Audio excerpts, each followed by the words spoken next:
Bien, buenas tardes para todos. Espero que se encuentren muy bien. Tengo en sala a cinco personitas, cinco estudiantes y la profe Zaida que está conmigo. Quisiera preguntarles o iniciar esta clase preguntándoles cómo les fue con la actividad que les dejé planteada, si estuvo sencilla, si tienen alguna duda o pregunta acerca de esta.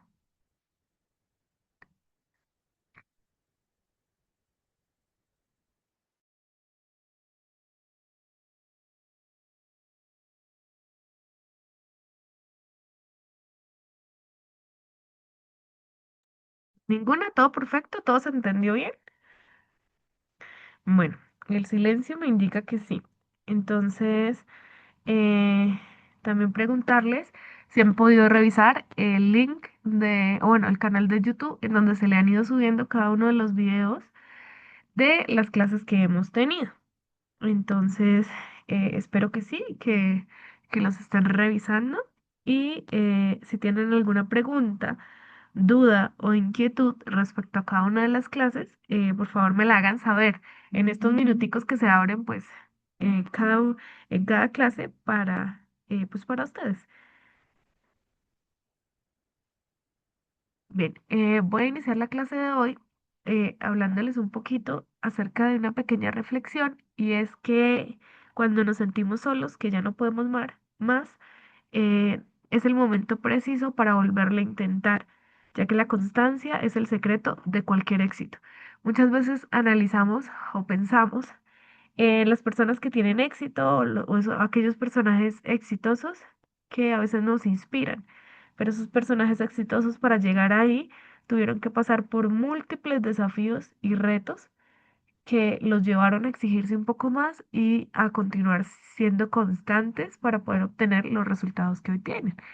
Entonces, esa es como la invitación para esta semanita, que trabajemos un poquito más en la constancia, no dejar las cosas tiradas a la primera que nos salgan mal, si no entendemos, no apartarnos, sino seguir perseverando, ya que la constancia y la perseverancia van de la mano y ellas nos van a permitir alcanzar ese éxito que nosotros estamos buscando. Bueno, vamos a continuar con las clases de preparación de ICFES, no sin antes mencionar lo siguiente. Todas las preguntas, todos los cuestionarios están siendo sacadas.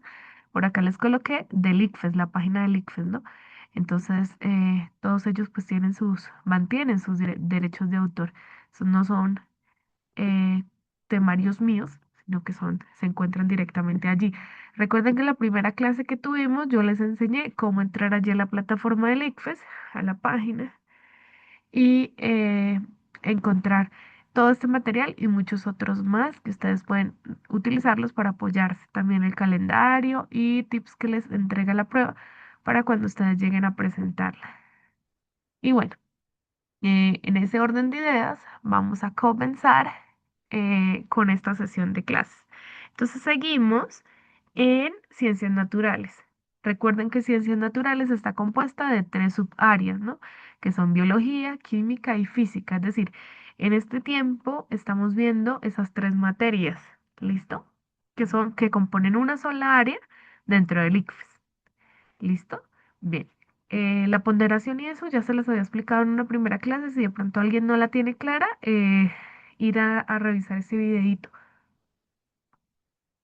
Lo mismo, para hoy al final de la clase les estaré enviando el cuestionario para esta semana y posteriormente, yo creo que al cabo de la noche o mañana, les estaré subiendo el video al canal de YouTube para que lo revisen con calmita. Bien, continuando con las preguntas, dice responde a las preguntas 10 a la 12 de acuerdo con la siguiente información. Y es que en el ICFES vamos a encontrar varios tipos de preguntas. Las preguntas anteriores, que casi siempre hemos visto, es una sola pregunta con un enunciado, eh, su particular pregunta y las opciones de respuesta. En este caso tenemos otra forma de pregunta del ICFES y es esta, en donde nos van a dar un solo enunciado, un solo texto. Y este nos va a servir para poder responder varias preguntas. En este caso nos dicen que de las 10 a las 12 va a ser la información que nos están dando. Entonces vamos a iniciar. Y nos hablan de el dengue. ¿Alguien sabe qué es el dengue?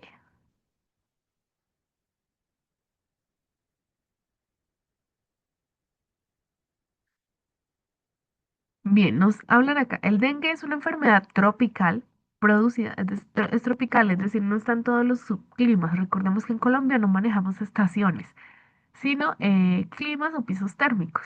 Entonces acá en Colombia el dengue solamente pues afecta esa porción de pisos térmicos donde son tropicales o lo que nosotros llamamos calientes, desde templados a calientes.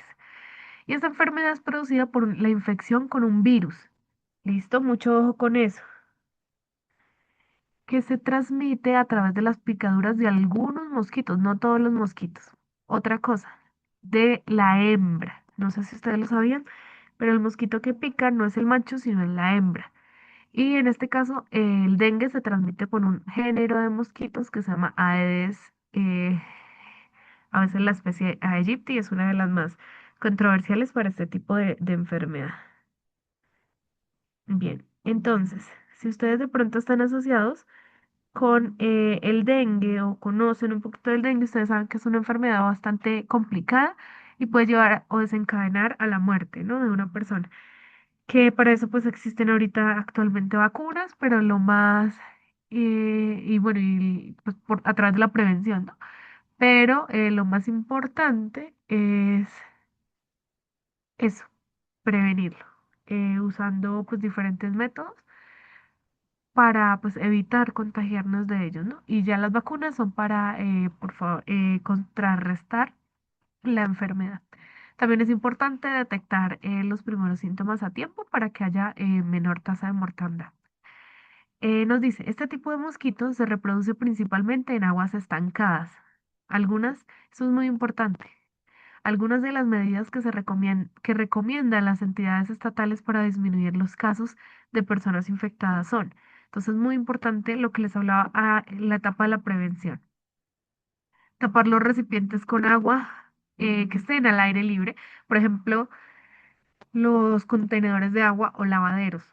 ¿Listo? A veces se dejan llenos.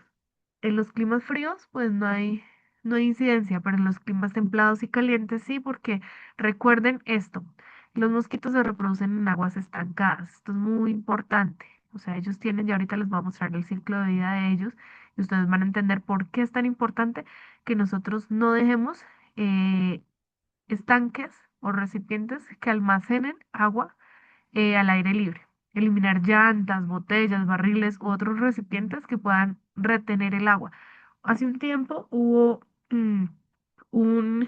hubo un comercial como una, sí, como una propaganda, una información que alertaba a la comunidad de esto y le explicaba por qué. Yo lo vi por varios medios de comunicación.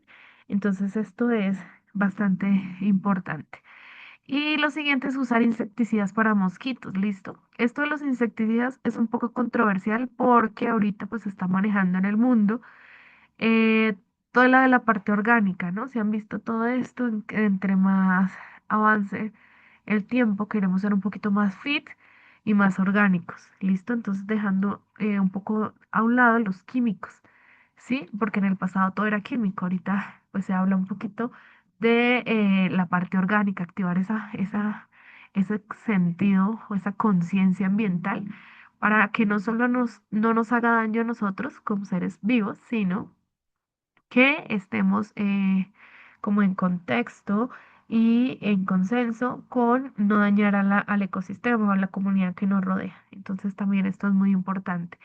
El uso de insecticidas para mosquitos, hoy día hay muchas formas de hacer insecticidas caseros, también existen los insecticidas químicos, pero pues es ya como los pensamientos, las creencias de cada persona. Pero este tema de los insecticidas es controversial. Hay muchas personas que nunca han usado un insecticida y un repelente, como nosotros le llamamos, y pues están potencialmente más expuestas que otros que sí los usan, ¿no? Pero también están eh, Las personas que usan insecticidas también están más expuestos a presentar enfermedades relacionadas a la toxicidad de algunos de sus componentes. Entonces, ni de allá ni de acá, un poquito como un tiro y afloje para estos dos temas, ¿no?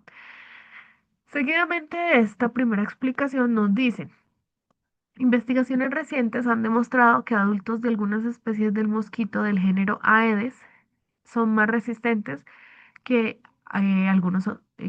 que otros a algunos insecticidas, sin importar su concentración, de manera que el uso de estos no garantiza un 100% de protección frente al dengue. Esto es otra cosa bastante importante. O sea, no porque usted use insecticida, significa que va a tener un 100% de protección frente pues, al dengue u otros virus que se muevan. Hace un tiempo se movió el chikungunya, el Zika y bueno, muchos otros que han venido afectando a la población.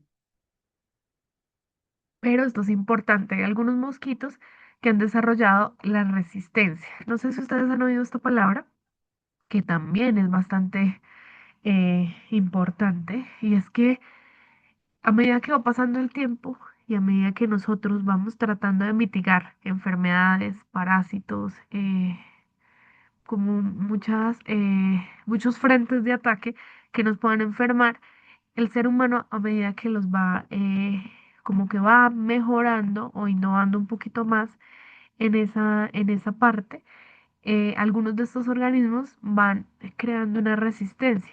Voy a ponerles un ejemplo que se me viene ahorita a la mente y es bastante común en el caso de la pandemia. Cuando hubo el problema de la expansión de la pandemia, o bueno, de la expansión de la COVID-19, ¿qué sucedió? Las personas, aunque era un virus, ustedes saben que los virus, pues no son como las bacterias sí están netamente vivas y son seres u organismos vivos, pero los virus es un poquito más complicado porque ellos no están vivos en el medio.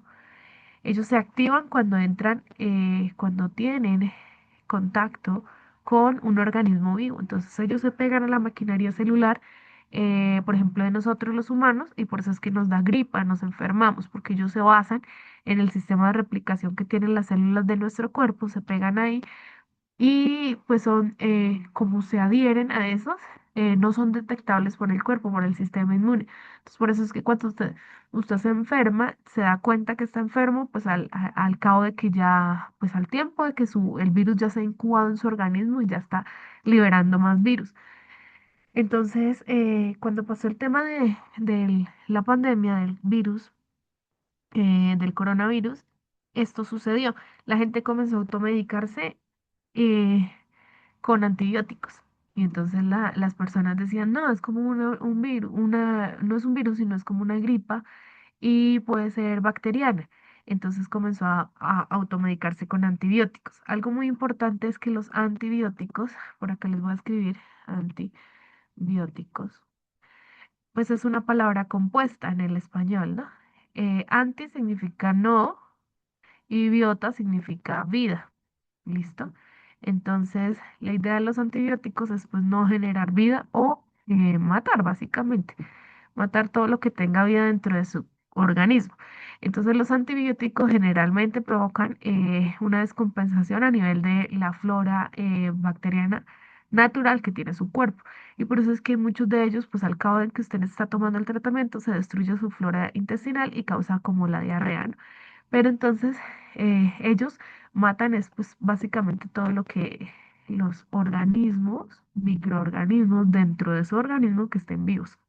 Eso es básicamente eh, como el poder de acción de los antibióticos. ¿Qué pasó con esto del virus? Cuando llegó el virus, la gente comenzó a tomar antibióticos, y lo que hacía era como descompensarse, y aunque no atacaba directamente la situación del virus, pues sí comenzaba como a sufrir o se empeoraba de otras cosas porque pues había como hecho eh, un pretratamiento al que realmente necesitaba, ¿no? En algunos otros casos sí funcionó porque, bueno, cuando hay un ataque en el sistema inmunitario, Cuando hay un ataque, generalmente pues se producen varios, ¿no? Porque el cuerpo se debilita, entonces ahí hay flancos que también pueden atacar, como por ejemplo cuando nos da una gripa y al tiempo nos da de pronto una amigdalitis. Entonces, como el cuerpo se debilitó inmunológicamente por el virus y usted de pronto dejó como un flanco para ataque, entonces puede causar la amigdalitis bacteriana o puede causar alguna infección bacteriana a raíz del virus, pero no significa que el virus o la gripa haya sido netamente pues bacteria, sino que fue algo que se adquirió después. Entonces, esto lo menciono porque de esta manera nosotros podemos entender un poquito esta palabra de la resistencia. Entonces, la resistencia, les mencioné lo de la pandemia por esto. A medida que la gente se iba automedicando con los antibióticos, eh, habían personas que afirmaban que sentían mejoría. Entonces, muchas de las personas en la población se dejaron influenciar y comenzaron a hacer. Después, se fue creando un poquito de resistencia a ciertos tipos de antibióticos. Entonces, cuando ya después daban las enfermedades, pues ya el antibiótico que habían tomado no les servía, sino tenían que tomar uno nuevo porque ya las bacterias se iban como acostumbrando, se iban haciendo más fuertes o se iban fortaleciendo y ya no se dejaban atacar por eso, sino que tenían que ir tomando un medicamento más fuerte o más fuerte, un antibiótico con más propiedades, ¿no? Entonces, eso es un poquito, pues muy someramente lo que es la resistencia. Bien, entonces, ¿qué pasa con estos mosquitos? Cuando a medida eh, que se van creando nuevos frentes de ataque, como por ejemplo los insecticidas, ellos van creando un poquito más de resistencia porque esto es una ley natural. O sea, a medida que nosotros vamos encontrando que el ambiente nos está colocando como una resistencia, como un pare, la misma naturaleza se va encargando de crear nuevas, nosotros lo llamamos evolución, ¿no? Nuevas formas de evolución o de coevolución frente pues, a las manifestaciones que nos entrega el entorno. ¿Listo? Bueno, entonces eso nos menciona y es bastante importante que muchos insecticidas dicen que no garantizan el 100% de protección, sin importar su concentración. Mucho ojo con eso. Bien, después de haber hecho la introducción, como lo que nos quiere tocar estas preguntas, lo que nos quiere manifestar el ICFES a través de este enunciado, vamos a hablar un poquito del dengue. El dengue se transmite a través de la picadura de un mosquito infectado. Entonces, comencemos con qué es el dengue. El dengue es una infección viral que se transmite por la picadura de este mosquito. Principalmente pues, se habla de la especie Aedes aegypti, pero generalmente es del género Aedes. El Aedes, bueno, que sea el género es como una gran familia o dentro de estos individuos. Y es común en zonas tropicales.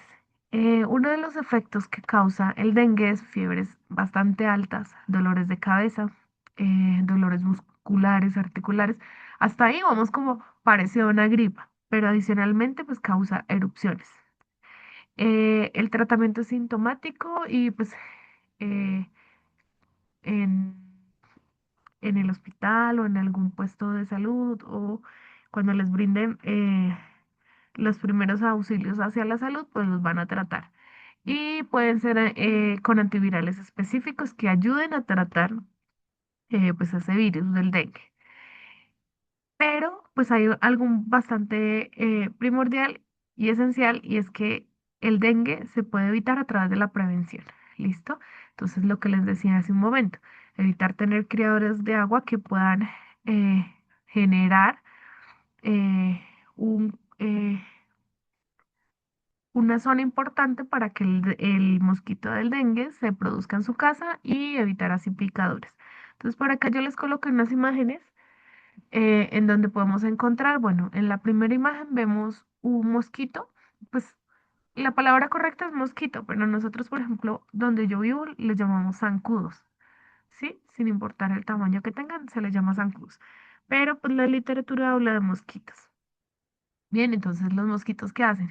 Como ya les expliqué, no todos los mosquitos pican, solamente pica la hembra, ya les explico el ciclo de vida de ellos, pero la hembra básicamente necesita la sangre para poder darle todos los nutrientes esenciales a los huevos, ¿listo? Que va a ovipositar. Entonces, para eso es que pica, ¿listo? Generalmente ellos se detectan porque pues, un estudiante una vez me preguntaba, profe, pero ¿por qué los mosquitos pican o los zancudos pican en la oscuridad? Entonces ellos detectan, son los olores, las concentraciones sobre todo de dióxido de carbono que usted emana, ya sea por sudor o por su respiración. Entonces de esa manera, más o menos, ellos pues nos pican. Listo, por este otro lado, coloqué varios virus. Ah, bueno, está el virus del dengue y del Zika, que está aquí en el mosquito Aedes aegypti o en el género Aedes. Ahí es más o menos como una visualización. También están dos parásitos que también son enfermedades bastante complicadas, que son enfermedades vectoras, que en una es la enfermedad de Chagas y en la otra está el paludismo o la misma malaria, ¿no? También producidas por un parásito que infecta. Entonces, ¿cómo sucede más o menos el ataque? El parásito, ya sea el parásito del virus, infecta directamente al zancudo o al chinche o al mosquito. Él comienza a incubar el virus, ¿listo? Y en el momento en el que pica a un ser humano, le transmite a través de la saliva el virus. Entonces, por la sangre. ¿Por qué lo transmite? Porque ellos generalmente pues chupan sangre, ¿listo? Son, entonces, a través de eso son hematófagos, entonces a través de eso lo transmite. Entonces, el dengue se va a transmitir siempre por una picadura de un mosquito que esté infectado. Y pues es una enfermedad que afecta básicamente a todas las personas.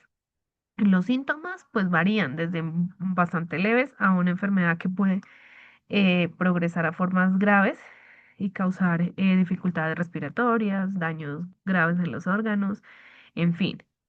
El dengue pues realmente tiene como en algunos países tiene una actividad estacionaria, o sea, no siempre está. En países como Colombia, generalmente el dengue, pues, se ubica en zonas tropicales, en climas de templados a calientes. Listo. Continuemos acá. Bien, acá les coloqué una imagen en donde dice, ¿sabías que los mosquitos hembra pican? Solo los mosquitos hembra pican. Y como les explicaba hace un ratico, los mosquitos machos no pican, ellos se alimentan de néctar, de savia. Podríamos decir que son un poquito como herbívoros, pero en cambio los mosquitos hembras sí ellos pican porque necesitan alimentar a sus crías. Porque los mosquitos, como el Aedes, necesita cuerpos de agua. Entonces resulta que un adulto, por acá lo tenemos, un adulto, eh, dice, los mosquitos hembra pueden poner, o bueno, ponen huevos en recipientes con agua. Entonces, bueno, el Aedes tiene un ciclo de vida bastante corto, pero eh, bueno, como que su vida varía entre dos ecosistemas. Uno es el aeroterrestre y el otro es el acuático. Entonces, si miramos acá, el adulto eh, vuela y entonces se mantiene en el aeroterrestre. ¿Listo? Porque no, pues no siempre es aéreo todo, completamente.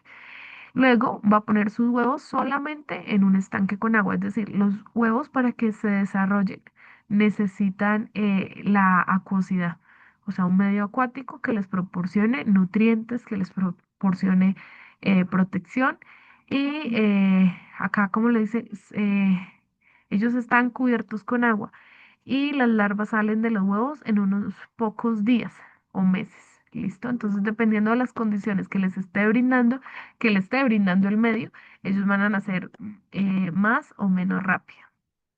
¿Listo? Después tenemos de los huevitos, nace la larva. La larva pues realmente es muy pequeñita, al igual que los huevos, es casi indetectable, pero está. Entonces, por más que usted diga, ay, no, en el estanque no hay, no hay huevos ni hay larvas, pueden estar ahí porque son bastante microscópicas. Luego las larvas viven en el agua y se transforman en pupas en apenas unos 5 días. Vean que el ciclo es bastante corto. ¿Listo? Entonces las larvas tienen movilidad acuática. Entonces ellas van ahí, se van a alimentar de lo que les esté brindando el medio en ese momento. ¿Listo? Después ellas van a entrar a un periodo de transición que se llama pupa o crisálida. Las pupas viven en el agua, entonces esto es un recubrimiento que ellos crean con todos los nutrientes y energía que recuperan o obtienen cuando son larvas y comienzan a hacer un proceso de metamorfosis, o sea, a cambiar. Las pupas viven en el agua de 2 a 3 días y se convierten en mosquitos adultos, entonces pasan de nadar a volar. ¿Listo? Y vuelve el ciclo así sucesivamente. Entonces, porque una de las prevenciones es que haya agua, porque ellos necesitan el agua o un medio acuático para poder darle vida, pues, o poder tener su ciclo de vida. Bien, ahora sí vamos a la pregunta número 10.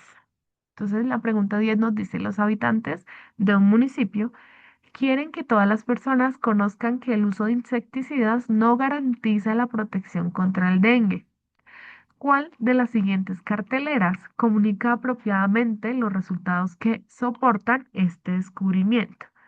Entonces, mucho ojo con lo que nos están preguntando y con las opciones de respuesta. Voy a darles un minuto para que ustedes la piensen, a ver si, o qué cantidad, qué calidad de razonamiento crítico tienen para solucionarla.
¿Listo? ¿Cómo les fue? Entonces, ¿qué necesitamos nosotros mostrar?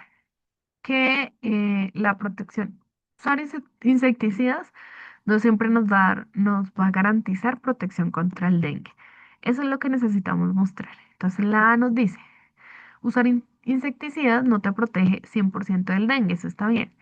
Después nos muestran acá dos mosquitos y nos dice los mosquitos Aedes aegypti y Aedes albopictus son similares aunque pertenecen a especies diferentes. Yo les pregunto, ¿esto está correcto? La imagen también puede servir, pero yo les pregunto, ¿este texto que nos está dando la imagen nos sirve para explicarle a la comunidad que usar insecticidas no siempre nos protege? No, simplemente acá nos están explicando la diferencia entre los dos géneros, perdón, dos especies del mismo género que pueden portar la enfermedad. ¿Listo? Entonces, por lo tanto, no es una imagen o una cartelera que nos permita explicar eh, la efectividad de los insecticidas. Luego nos vamos con la B. La B nos dice, usar insecticida no te protege al 100% del dengue. Esa información, ese título está correcto. Después nos muestran una tabla en donde por columnas y por celdas nos muestran los insecticidas, la especie y la susceptibilidad. Es decir, marcas que no, pues no la registran para evitar la comercialización, sino que simplemente nos van a brindar la información. Entonces dice que la marca uno para las dos especies, miren que en las tres son las mismas especies, lo que cambia es la marca y el tipo de susceptibilidad que tienen. Es decir, qué tan buenos o efectivos son para combatir al al mosquito. Entonces, en la marca uno no sirve. Mire que acá no lo combate. porque las dos especies son resistentes, es decir, han desarrollado resistencia para sobrevivir aunque usted le aplique 10 tarros. La marca 2, eh, el Aedes aegypti es resistente, mírenlo acá, y el Aedes albopictus es susceptible, es decir, acá sí va a ser efectivo. Luego, en la marca 3 es resistente y es susceptible nuevamente. Entonces, es decir, que si nos preguntaran cuál de las marcas de insecticidas o repelentes son mejores, optaríamos por marcar la 2 y la 3. Luego nos dice que nos hablan de resistencia, mortalidad, susceptibilidad. El índice de resistencia y mortalidad en porcentaje. Luego el mosquito de la especie Aedes aegypti es más resistente que el mosquito de Aedes albopictus a la mayoría de los insecticidas. Este pictograma o esta infografía está bastante correcta. Para mí es una opción. Vamos con la C. Usar insecticida no te protege al 100% del dengue. El título está chévere, está llamativo, está importante. Después nos muestran lo mismo que en el cuadro anterior por columnas y nos muestran, nos discriminan el insecticida, pero en esta ocasión nos colocan el precio. ¿Ustedes creen que es importante el precio?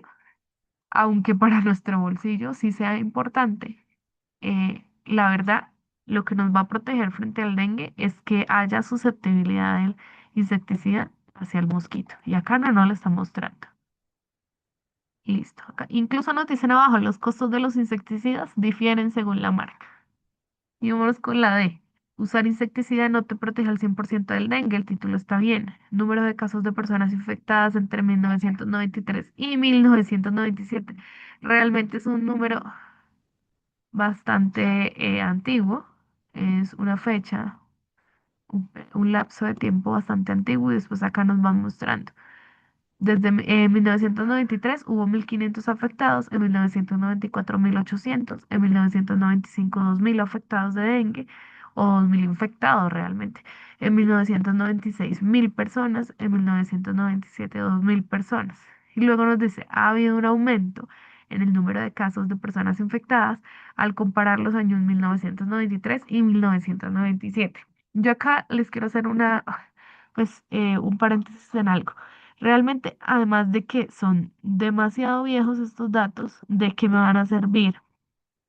Otra cosa, en ningún momento me están especificando que son datos colombianos. Entonces pueden ser datos de Colombia, pueden ser datos de otra parte del mundo. Realmente la información está bastante pobre y muy mal actualizada, o sea, muy mal nutrida. ¿Listo?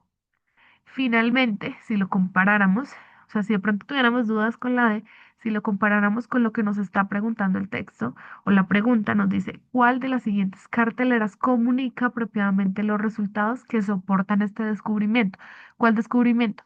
Que el uso de insecticidas no garantiza la protección contra el dengue. Entonces, por lo tanto, la D no es una opción correcta. ¿Cuál sí sería una opción correcta? La B. Vamos a corroborar los resultados. Ajá. Pregunta 10, opción B.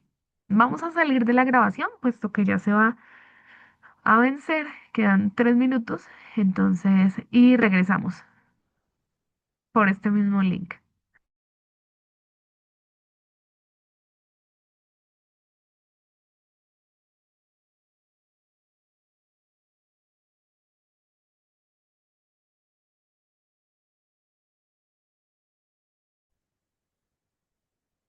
Bien, entonces la opción correcta en esta ocasión es la opción B. Bueno, mucho ojo con esto, ¿no? Realmente aquí no nos estaban pidiendo un análisis muy profundo, sino algo más bien detallado. Lo importante es tener como la congruencia entre el texto que nos está ofreciendo el ICFES y la opción de pregunta o lo que nos están preguntando. Otra cosa muy importante que les recomiendo para este tipo de preguntas, cuando nos dan un texto y nos piden que de ese texto nosotros podamos relacionar varias preguntas, dos o más preguntas, es que ustedes solamente hagan una lectura consciente de lo que están leyendo. ¿Por qué? Porque así van a evitar perder tiempo y van a ser mucho más efectivos. Si usted se devuelve por cada pregunta a leer el texto original, usted va a perder tiempo, se va a distraer y pues eso le va a jugar realmente en contra durante la presentación de la prueba. Entonces realmente que usted haga una buena lectura detenida, que usted vaya como actuando o enlazando y relacionando toda la información que le está proporcionando el texto para que cuando usted vaya a la pregunta ya sepa exactamente qué le quieren preguntar o hacia dónde se está dirigiendo la intención de la pregunta. Bien, acá como para cerrar el tema del dengue, ¿por qué les hice como tanta referencia a esto? Porque generalmente en el ICFES o en la prueba hablan bastante de estos casos que son así controversiales, que afectan a la comunidad. Recuerdan que en la primera clase cuando les hablaba del nuevo componente que evalúa el ICFES dentro de el área de ciencias naturales, o sea, además de física, biología y química, evalúa un componente que se llama ciencia, tecnología y sociedad. En ese componente generalmente aparecen este tipo de casos, entonces en donde usted necesita conocimientos de cualquiera de las anteriores subáreas o cualquiera de las anteriores materias que componen el área de ciencias naturales, pero usted va a hacer un beneficio a la comunidad. Listo, va a integrar de pronto algo novedoso, un poquito de innovación de tecnología, todos los recursos que usted tenga en su momento. Recuerden que todo, pues la mayoría de cosas estas son hipotéticas, pero todos los recursos que usted tenga para afectar a su comunidad directamente en la actualidad o en el pasado. Incluso a veces nos piden que proyectemos de pronto una realidad hacia el futuro, pero entonces es muy importante que usted pueda comprender este tipo de temas o de textos y pueda brindar una solución que permita eh, ayudar a la comunidad o al sistema que lo rodee.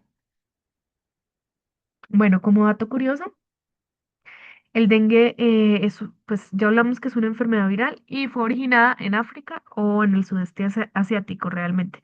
El virus circulaba no entre los humanos, sino que en mosquitos y primates. Entonces, el mosquito transmisor, que es el Aedes aegypti, provino de allí, de África. Y alrededor del siglo XVI comenzó a expandirse mundialmente. Entonces, ahí fue donde se reportaron los primeros casos de dengue. Luego, como todo es una epidemia, entonces comenzó a documentarse, como su auge global se pues, consolidó, se fue consolidando hacia el siglo XX. ¿Listo? Y este virus se transmite por lo mismo, porque como se transmite a través de sangre y los mosquitos chupan en la sangre a medida que tienen contacto con nuestra piel, con nuestra sangre y su saliva, como su aparato, ustedes veían la imagen del inicio, como ellos chupan la sangre, su aparato se estira, su aparato bucal se estira y penetra la piel, el manto de la piel por donde va a comenzar a hacer la succión de la sangre, ellos pueden infectar a través de su ingestión. Y ya que el virus se aloja en su intestino, en su abdomen. ¿Listo?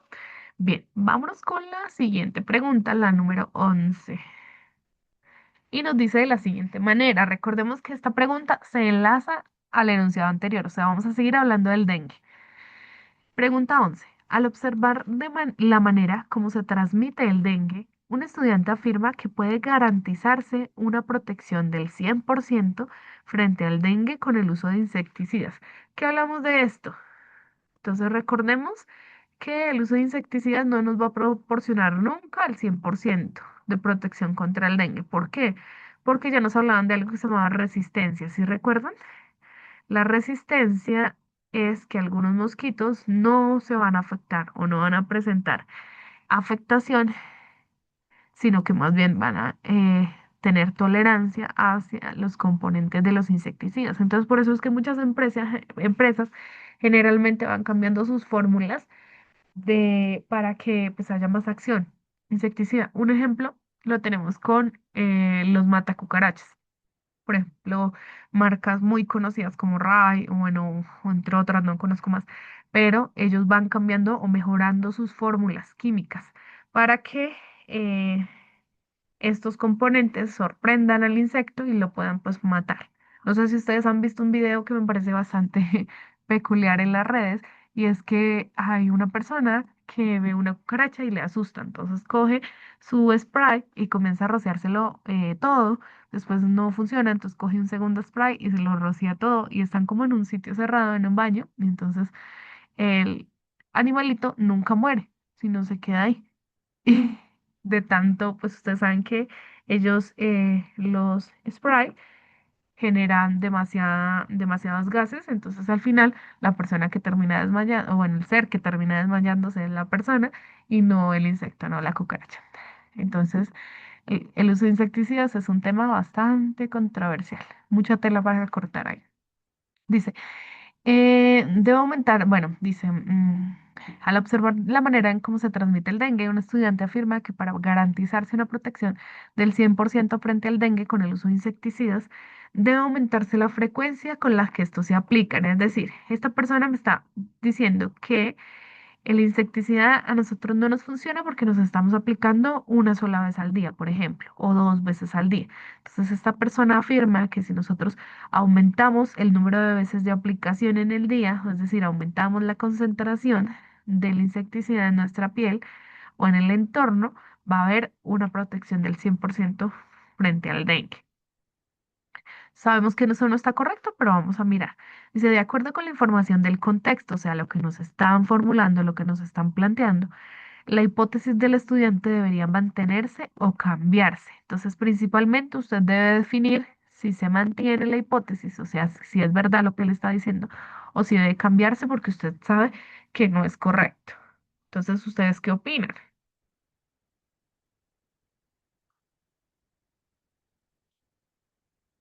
Tengo en la grabación a Angie, Dailis, Grayley, Julián, Ramsés, Said, a Said lo he visto en varias clases, y a Luis.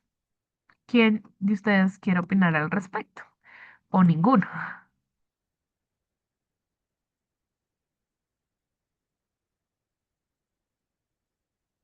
Bien, ¿ustedes creen que debería mantenerse la hipótesis? Es decir, que entre mayor aplicaciones al día, si usted no se aplica una o dos veces, sino que se aplica 10 veces al día el insecticida, es decir, se va a aumentar la concentración, va a haber protección del 100% frente al dengue. Sabemos que eh, lo que les mencionaba aquí, que muchos de los mosquitos de las especies han generado resistencia frente a los componentes o químicos de los insecticidas. Entonces, teniendo en cuenta todo esto, la información anterior y esto que es muy importante, el contexto, yo digo que debe cambiarse. Bien, vamos a mirar las opciones de respuesta. Entonces, vamos a leerlas una por una y detalladamente las vamos a analizar. Entonces, la A nos dice, debe mantenerse porque los mosquitos resistentes pueden dejar de serlo si se disminuye la concentración de insecticida, reduciendo la frecuencia de aplicación. ¿Qué nos están diciendo aquí? ¿Quién me lo explica o quién quiere participar? O nadie. Acá nos dicen que debe mantenerse, es decir, que entre mejor, o bueno, que, perdón, que entre más aplicaciones haya alrededor del día, o sea, mayor aplicaciones haya, va a ser mayor bueno, vamos a explicarlo de esta manera. Me parece más chévere. Bueno, acá, entre mayor sea la aplicación, mayor va a ser la protección. Eso es lo que nos dice, es decir, que la aplicación va a ser directamente proporcional a la protección frente al dengue, pero no están tomando en cuenta en la ecuación la variable de la resistencia.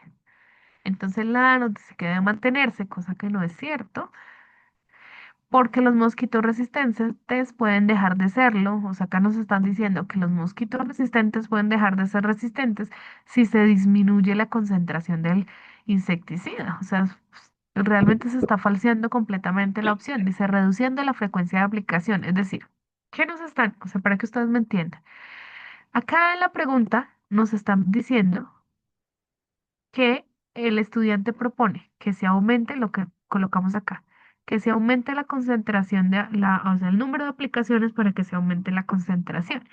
Y la opción A nos dice que debe mantenerse, bueno, puede que sí, pero dice, porque los mosquitos resistentes pueden dejar de serlo si se disminuye la concentración. Entonces acá me está diciendo algo completamente diferente a mantenerse, o sea, algo contrario a lo que nos dice el texto o el enunciado al inicio de la pregunta. Por lo tanto, la A no es una opción correcta. Espero que todos estemos de acuerdo.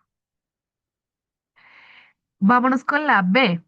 En la B nos dice, debe mantenerse porque ya sabemos que no se puede mantener, entonces por este lado vamos mal. Dice, porque aunque haya algunos mosquitos resistentes, la cantidad de individuos resistentes es tan pequeña, acá hay algo que, ay, es complicado, porque nosotros en ningún momento bueno, esto no es matemáticas, aunque en ciencias naturales nos dan obviamente valores como que son importantes para cualquiera de las materias, como perdón, como en biología, física y química, acá en este caso no nos están dando sino solo un valor que es el 100%. De resto no nos están diciendo nada, por lo que no es correcto afirmar que el número de individuos es tan pequeño porque no sabemos qué tan pequeño es, no tenemos ni siquiera un porcentaje y después nos dice que la cantidad de picaduras será insignificante. ¿Listo? Y acá es bastante importante mencionar que así sea una picadura insignificante, si el mosquito está contagiado, le va a dar dengue. ¿Listo? Así la picadura sea pequeñita o no haya terminado de picar. Si ya comenzó a picar, ya la persona está infectada con dengue. Entonces, por lo tanto, la B tampoco es una opción correcta. Vámonos con la C. La C nos dice, debe cambiarse. Entonces acá ya comienza a ser mucho más aceptable la hipótesis, porque realmente ya sabíamos al inicio que no puede mantenerse. Listo. Dice, debe cambiarse porque aunque al aumentar la frecuencia de aplicación se pueden eliminar todos los huevos de mosquito, ¿ah? Ojo con esto que nos están diciendo. Dice, aún existirán larvas de otros insectos que probablemente transmitan la enfermedad. Ok, acá nos están hablando de que el insecticida no se lo está aplicando usted, sino que lo está aplicando al estanque. ¿Listo? Entonces, bueno, mucho ojo con esto porque es que en el estanque va a haber agua. Es el insecticida, perdón, no es compatible con el agua, no se va a mezclar o diluir en el agua, por lo tanto, si por ejemplo es oleoso, no se va a mezclar por la diferencia de densidad en el agua, por lo tanto, no va a afectar directamente a los huevos. Listo, a no ser de que los huevos estén fuera del agua, por ejemplo, en una de las esquinas, en una de las paredes del estanque, perdón.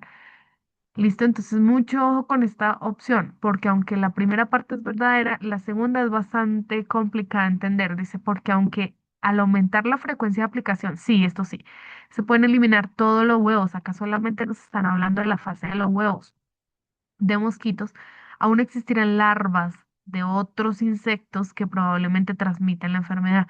Realmente el único insecto que se ha comprobado que transmite el dengue es el mosquito Aedes, del género Aedes. Puede ser el Aegypti o el otro género que perdón, puede ser la especie de Aegypti o la otra especie que nosotros veíamos, pero siempre es el mismo insecto, es decir, el mosquito. ¿Listo? Entonces, por este lado, tampoco esta opción de respuesta nos va a servir, porque aunque la primera parte es verídica, la segunda parte se falsea. Y vámonos con la D. En la D nos dice, debe cambiarse, sí, muy bien, porque al ser resistentes a los insecticidas, sin importar su concentración, aunque se apliquen más dosis, esta probablemente no tendrán efecto sobre los mosquitos resistentes. Muy bien, esto tiene mucho más sentido. Bien, ¿por qué? Vamos a analizarlo. Primero dice que debe cambiarse y esto es verdad, porque ya sabemos que a través de la resistencia muchos mosquitos van a tolerar el insecticida. Entonces, dice, debe cambiarse porque al ser resistente a los insecticidas, sin importar su concentración, esto es bastante fundamental. Aunque se apliquen más dosis, ¿cuántas? 10 o más aplicaciones, no va a haber mayor protección, que era lo que decía la hipótesis, sino que aunque se apliquen más y más dosis, la protección va a ser la misma debido a la resistencia. Y acá lo explican, dicen, aunque se apliquen más dosis, estas probablemente no tendrán efecto sobre los mosquitos que son resistentes. Es decir, si hay más dosis, bien, porque va a matar a los que no son resistentes y van a vivir los resistentes igual. ¿Listo? Entonces esta opción tiene mucho más sentido. ¿Cuál sería la opción correcta? La opción D. Vamos a revisar. Ajá, opción D. 11, opción D. Bueno, vámonos con la siguiente pregunta. Pregunta número 12. Dice, teniendo en cuenta lo anterior, ¿qué es lo anterior? Todo lo que hemos visto y el primer enunciado que nos formulaban o nos presentaban al comienzo. Teniendo en cuenta lo anterior, pregunta, ¿por qué reducir el número de lugares donde el agua se estanca es un buen método de prevención contra el dengue? Recuerden que una de las principales formas o flancos para atacar el virus del dengue es la prevención. ¿Sí? Bien, entonces nos dice, ¿por qué es importante eliminar o reducir el número de lugares donde el agua se estanca? Entonces, ¿recuerdan el ciclo de vida del dengue, no, del mosquito, del portador del dengue que les muestra?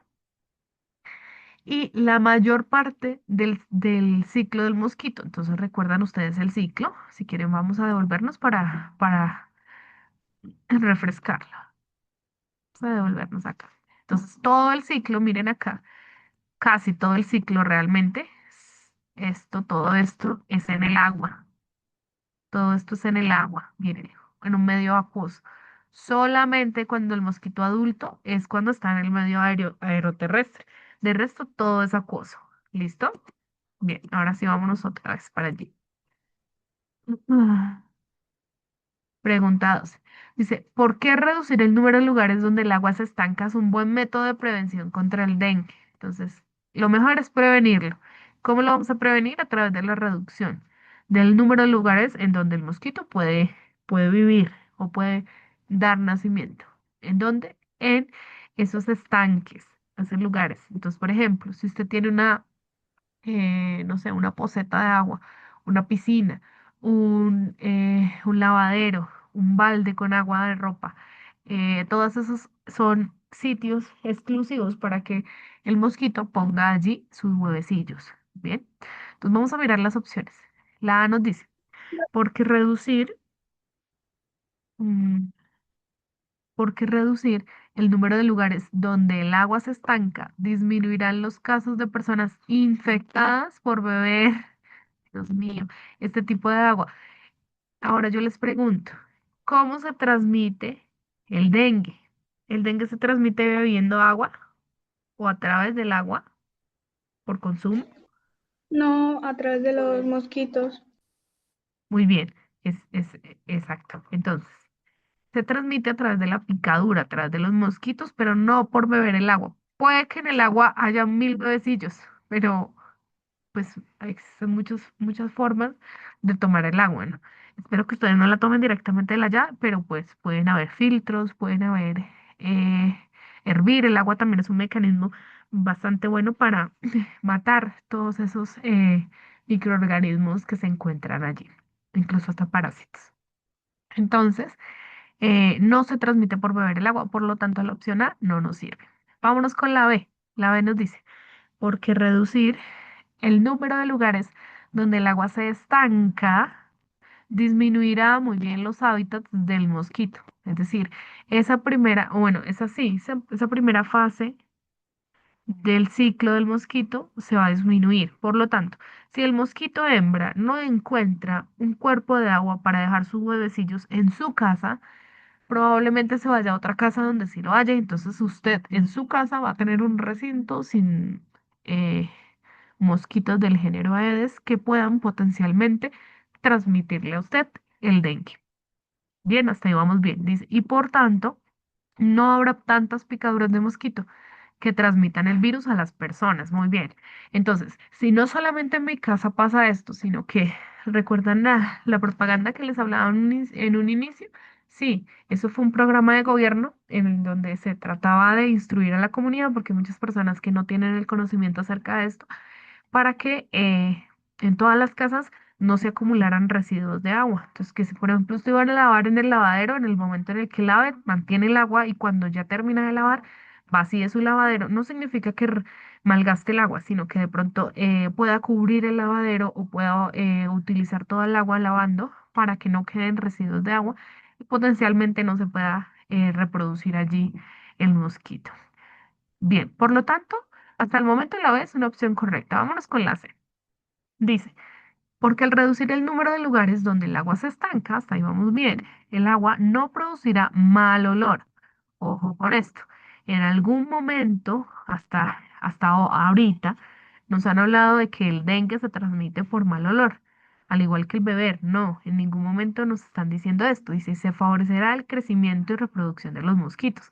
No significa que los estanques o los cuerpos de agua tengan que estar en descomposición o con demasiada materia orgánica. No, el mosquito del dengue realmente busca cuerpos de agua como en su casa que estén limpios. ¿Listo?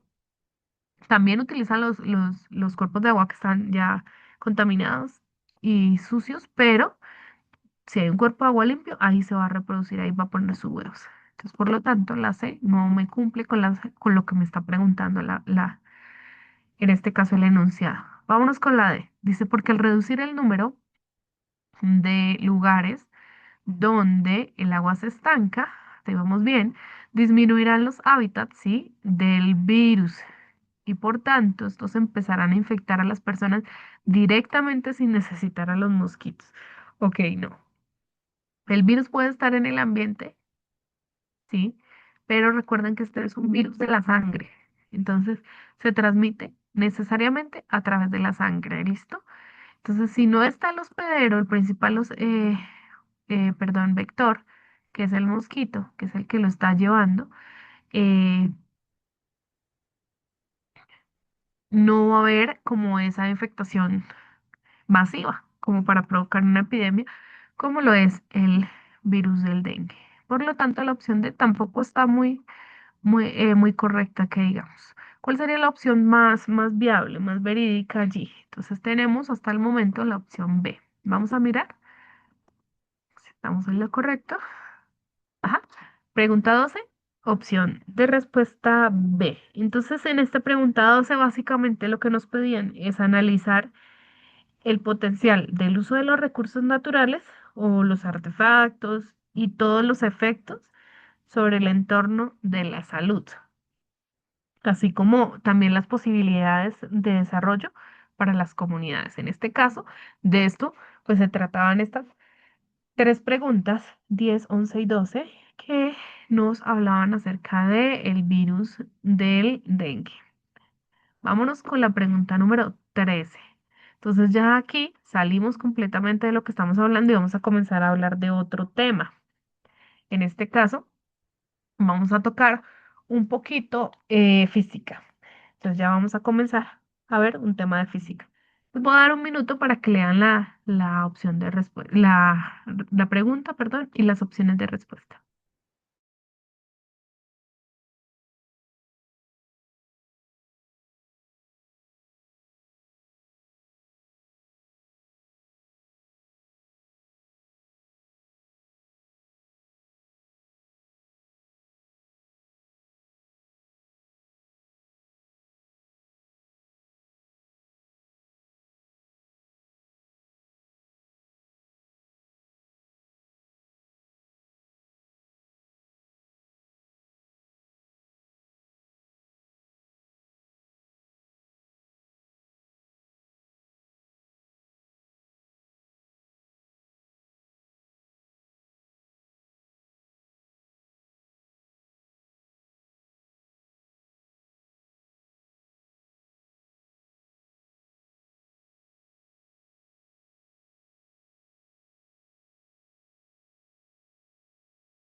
Bien, vamos con esta pregunta que está bastante chévere. Dice, el profesor de Juan le entrega tres objetos de igual volumen y forma. Mucho ojo con esto. No se me vayan a confundir. Igual volumen y forma. ¿Cuántos objetos son? Son tres. Dice, pero de diferente material. Mucho ojo también con esto.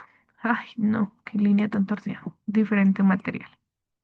Y le pide que los deje caer desde la altura de sus hombros y observe el tiempo de caída hacia el suelo. O sea, van a caer desde los hombros hasta el suelo. Y le pido por favor que observe el tiempo de caída de cada uno de ellos. Es decir, son tres objetos de igual volumen y forma, pero de diferente material. ¿Listo? Ahora dice, nos dice, Juan observa que los tres tardan tiempos diferentes para llegar al suelo, a pesar de que los tres están sometidos a la misma aceleración gravitacional.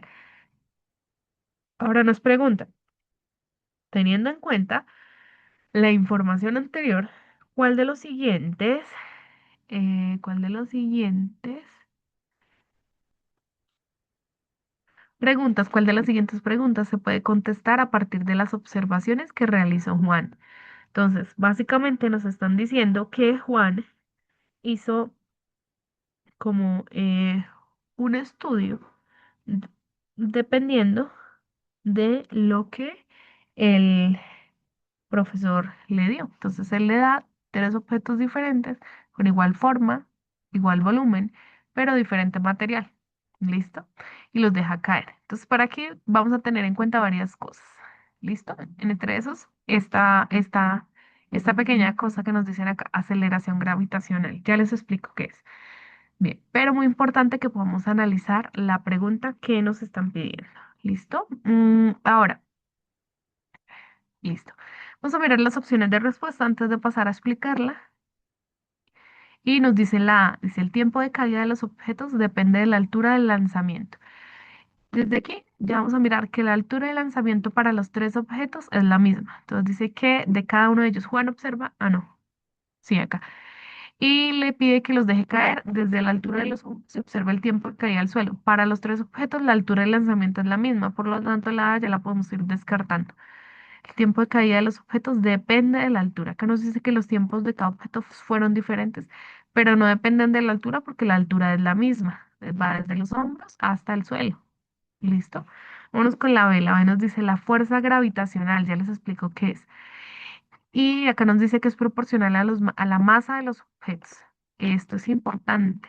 Acá nos dicen que el volumen y la forma es igual, pero en ningún momento nos están hablando de la masa o el peso de cada uno de los objetos. Solo nos dice que son de diferente material. Después la C nos dice la fuerza neta. La fuerza neta es la sumatoria de todas las fuerzas que actúan sobre cada uno de los objetos. Y acá nos dice que la fuerza neta de cada uno de los objetos es diferente. ¿Listo?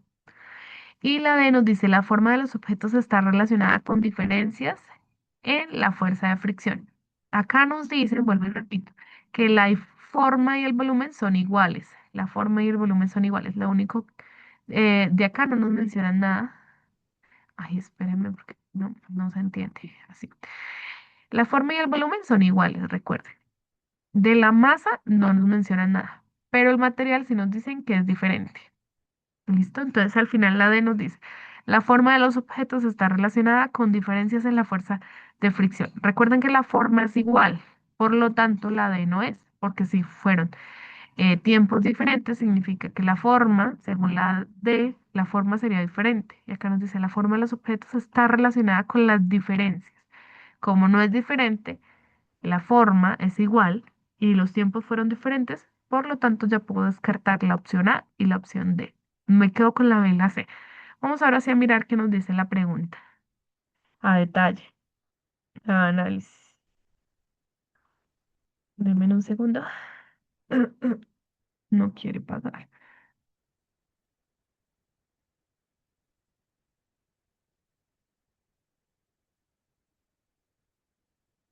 Ah, ok, acá. Tengo que borrar primero. Listo. Bien, entonces vamos a hablar un poquito de todo lo que nos está planteando el contexto. Entonces, primero, cuando un cuerpo cae en la Tierra, la gravedad actúa como una fuerza aceleradora constante. La gravedad en la Tierra es de 9,81 metros sobre segundo. ¿Listo? Esto lo descubrió allí Isaac Newton cuando, pues, básicamente la historia dice que él estaba debajo de un árbol y vio caer una manzana, ¿no? Y de esta manera él vio que todos los cuerpos, todas las cosas caían hacia el suelo siempre. Entonces, que eran como, digo como porque realmente pues hoy día no es tan así, pero básicamente vamos a quedarnos con este concepto. Entonces, que todo era atraído como si fuera una fuerza de atracción hacia la Tierra, o sea, todo caía al suelo como una fuerza de atracción hacia la Tierra, hacia el centro de la Tierra, básicamente. Entonces, acá nos dice, eh, cuando un cuerpo cae, la gravedad actúa como una fuerza aceleradora constante. Es decir, el cuerpo no se detiene en un momento y después en otro, sino que constantemente va cayendo, como cuando usted tira una pelota al piso. Entonces la pelota va cayendo, va descendiendo de manera constante. No es que sea más rápido, después más lento o viceversa. Dice que tira del objeto hacia el centro del planeta, de la Tierra, aumentando su velocidad linealmente a medida que desciende. Entonces, a medida que desciende, se va aumentando la velocidad porque va recorriendo mayor distancia. Es un movimiento uniformemente acelerado donde la gravedad, como la aceleración, mantiene al objeto en caída libre. Esto se llama caída libre, se denomina así. Entonces, la caída libre fue descubierta allí por Galileo Galilei, en donde se demostró que durante la caída libre no había ni resistencia ni fricción, es decir, nada, ninguna fuerza se oponía o le ejercía resistencia a la caída de un cuerpo. Entonces Galileo Galilei demostró que en el vacío todos los cuerpos caen con la misma aceleración. Entonces en la Tierra sí se genera fricción. Entonces, por ejemplo, un ejemplo que usted puede hacer en su casa como experimento es lanzar una pelota desde la altura de sus hombros. Puede lanzar una pelota y puede lanzar una servilleta o una hoja de papel al tiempo hacia el piso. Usted va a notar que no, las dos no caen al mismo tiempo, a la misma velocidad, sino que la pelota, como tiene mayor masa, va a descender más rápido y la hoja de fricción, perdón, y la hoja de papel va a encontrar fricción o momentos de fricción a medida que va descendiendo, por lo tanto, se va a demorar un poquito más. Listo, Galileo Galilei descubrió que en el vacío, es decir, si quitáramos la acción de la gravedad, que es esta 9,8 metros eh, sobre segundos cuadrados, todos los cuerpos caerían con la misma aceleración, independientemente de su masa, forma o peso. Esta aceleración es constante e igual a la gravedad. Entonces, esta aceleración sería más o menos así, ya que al eliminar la resistencia del aire, desaparecerán las diferencias de la velocidad de caída. ¿Qué pasa con la hoja de papel o con una servilleta o con un cuadrito de papel higiénico? Que en el momento en el que va cayendo, como es tan liviana, el aire le va ejerciendo resistencia, o sea, va a ser más denso, más pesado el aire y por lo tanto no va a caer de manera uniforme como caería un objeto con mayor masa, como en el caso de la pelota. ¿Listo? Hasta ahí vamos claros, ¿sí? Vamos a salir de la grabación y vamos a volver a ingresar. Quedan 4 minutos y pues se me corta lo que les voy a decir al siguiente.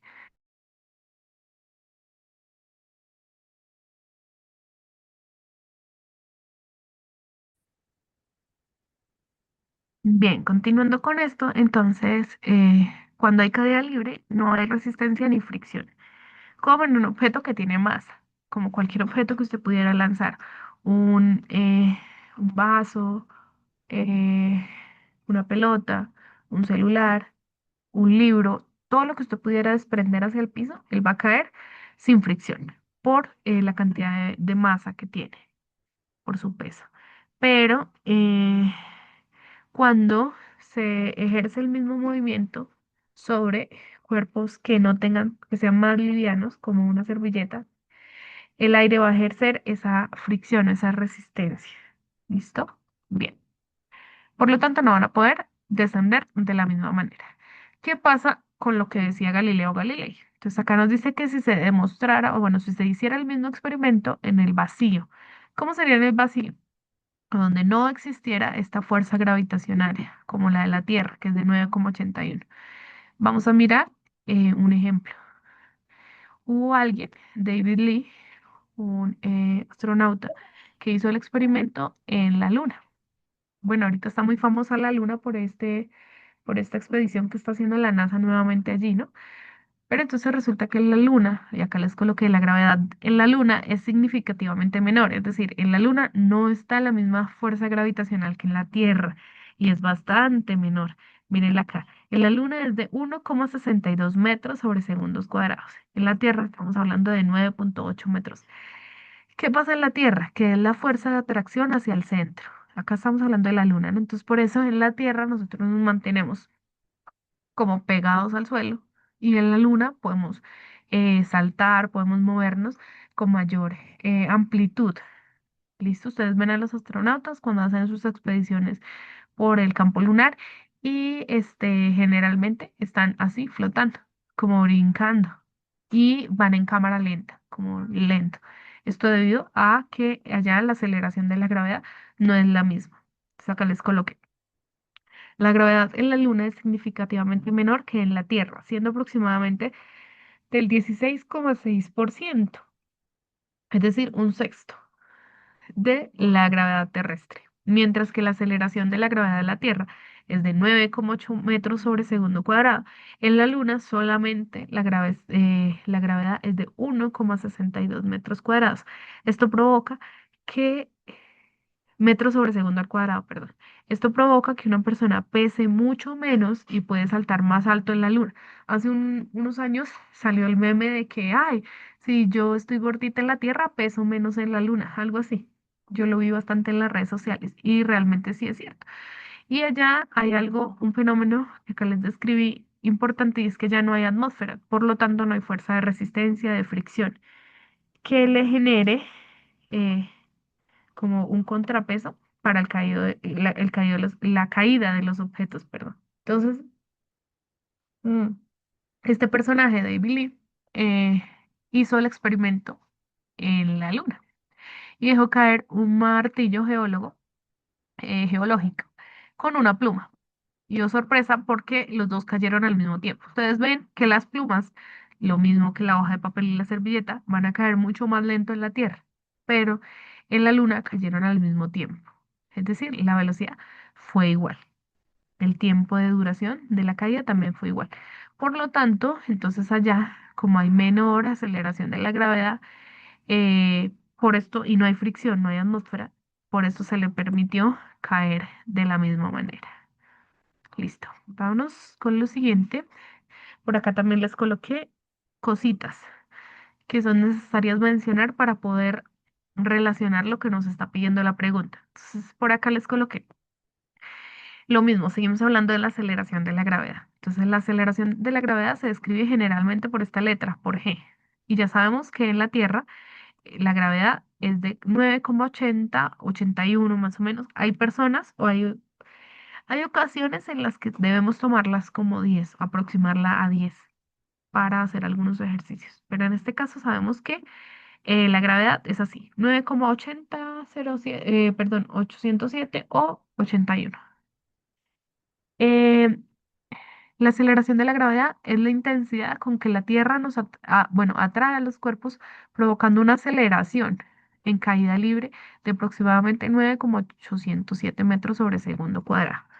En la superficie, en la superficie. Su valor varía ligeramente según la altitud y la ubicación geográfica, siendo mayor en los polos y menor en el Ecuador. Es decir, cuando estamos aquí, por ejemplo, en Colombia, que estamos más cerquita a la línea de Ecuador, va a ser mucho menor la gravedad, por eso es que varía acá y cambia un poquito, pero no significa que vaya a ser 7 en un extremo de la Tierra y 9 en el otro, no, varía realmente, son los decimales, esto que encontramos acá. Listo. Ahora nos dices, la opción de respuesta, una de las opciones de respuesta que era bastante, recuerden que descartamos la A y la D, ¿no? Pero una de las opciones de respuesta que era la B, si no mal recuerdo, decía que la fuerza gravitacional es proporcional a la masa de los objetos. Y realmente sí, la fuerza gravitacional es directamente proporcional al producto de las masas de los dos objetos. Esto según la ley de gravitacional universal de Newton.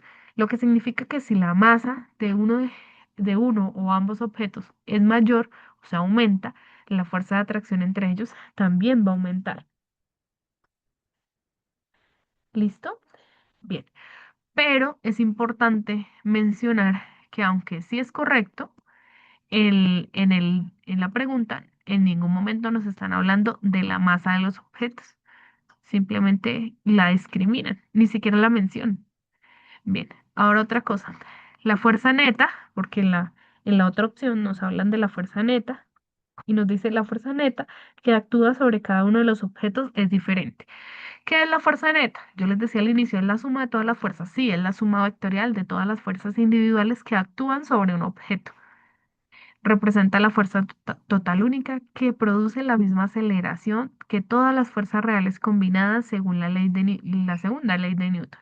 Entonces nos dicen que la fuerza neta es igual a la masa, esto es muy importante, la masa por la aceleración. Si la suma es cero, el objeto está en equilibrio. De lo contrario, acelera en la dirección de la fuerza resultante. Entonces es muy importante esto, la fuerza neta es igual a la masa por la aceleración. La masa por la aceleración. Vámonos para la pregunta. Entonces, ay, acá ya apareció. Bueno, acá teníamos dos opciones. Ya habíamos descartado la A y habíamos descartado la D. Estábamos entre la B y la C. Vamos a mirar por qué la podemos descartar. La B nos dice, la fuerza gravitacional es proporcional a la masa de los objetos. Recordemos que sí, pero esta proporcionalidad depende de la masa de los objetos. En la masa, si miramos en el texto o en el enunciado, en ningún momento la están mencionando. Entonces nos dice, profe Juan le entrega tres objetos de igual volumen, forma, pero diferente material. Después lo que nos dicen es que los deja caer a la misma altura y que los tres tardan tiempos diferentes para llegar al suelo. No nos dicen nada más. También nos hablan de que sacan la Tierra y que van a tener la misma aceleración gravitacional que es 9,81. ¿Listo? Ahora, aunque aquí no nos están mencionando la masa, vamos a mirar la opción C. Dice la fuerza neta, que es la suma vectorial de todas las fuerzas que actúa sobre cada uno de los objetos, es diferente. Recordemos cómo es la fórmula de la fuerza neta. ¿Sí recuerdan? La acabamos de ver, que es la masa por la aceleración. La masa por la aceleración. Bueno, para yo mirar las dos opciones, necesito saber algo muy importante. Primero, que acá no nos están hablando de la masa en ningún momento. La opción de respuesta aquí está metiendo la palabra masa. Y en el texto, en el contexto, en ningún momento nos hablan de la masa. Por lo tanto, aunque es una opción que básicamente podría ser cierta, no está directa o no está directamente proporcional a lo que nos pide o nos menciona la información que nos están dando en el texto. Entonces, mucho ojo aquí. La C nos dice la fuerza neta que actúa sobre cada uno de los objetos es diferente. Si nosotros vamos a la fórmula de la fuerza neta, nosotros intrínsecamente tenemos que nos mencionan la masa y nos mencionan la aceleración. Acá nos están hablando de la aceleración gravitacional. Sí, claro que sí, porque realmente en caída libre eso es lo que más importa. Y nos hablan de la fuerza neta, que intrínsecamente tiene la masa. Aunque aquí no nos están mencionando la masa directamente, intrínsecamente la están mencionando a través de la fórmula de la fuerza neta. Por lo tanto, esta opción, la C, sería mucho más completa, mucho más correcta, mucho más verificable. ¿Listo? Hasta el momento hay preguntas, dudas.